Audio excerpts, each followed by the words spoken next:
Now, I had predicted on Friday night that some cynical, mean-spirited bloggers would trash me for this end of recession proclamation. They haven't let me down. Their invective is lighting up the anonymous, dark, and cowardly corners of the blogosphere. Blogs including Zero Hedge, Dealbreaker.com, Market Minds with a Z, and more have jeered at my optimism. They say I'm irritating and unwatchable, though they post the video of me anyway, and they call me Beaker after that Muppets character, which I got to admit is kind of funny. Less funny was comparing me to watching a 350-pound woman in a thong bikini on the beach. They don't know whether to laugh or cry or throw up. Another comment asked, was that a Saturday Night Live skit?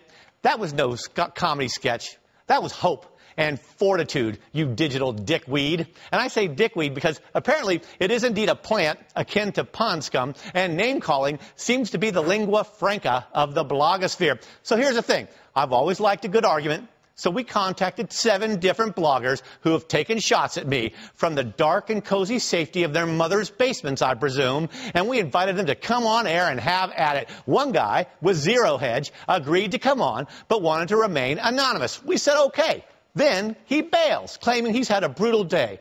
Apparently, he's too tired to talk on the phone. Poor baby. And the others said no, or they didn't get back to us at all. One did agree to come on. He's Mike, quote unquote, Mike from Annuity.com. He also doesn't want to reveal his first name. So, Mike, are you there with us? Welcome. And let me ask, what is with this anonymity thing? I face my critics all the time. I'm on national television. I can't hide.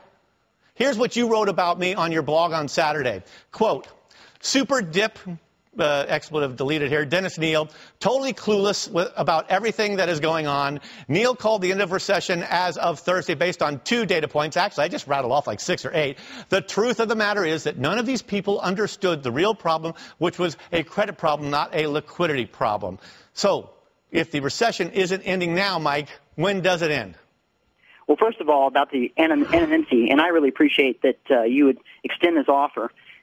It's just a blogging custom, and bloggers know that as you establish relationships online, that often the real identities will be exchanged. But the more important point about anonymity is the freedom of expression. So David versus Goliath, you know, a lot of bloggers have exposed a lot of important things, and people know that. So I think that's a good explanation for anonymity is cowardly and allows bloggers to stick a thumb in the eye of someone they never have to face, and they don't even have to stand up for their own point of what they're making. But I appreciate your explanation. You know, at Forbes magazine, we did a cover on how bad anonymity is for the web. It makes it uncivil. It's not like we're dealing in national state secrets here. But let's hear it. What's your data support your point?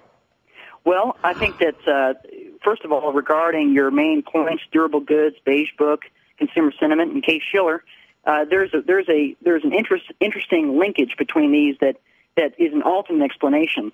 And to summarize it, the problem is that the spring and summer is the rebound in home sales. That's sort of factor 1. Factor 2 is that there has been a moratorium on foreclosures and a moratorium, really a chilling of activity from last October to this March, that is now coming back as people buy the house that they waited 6 months to buy.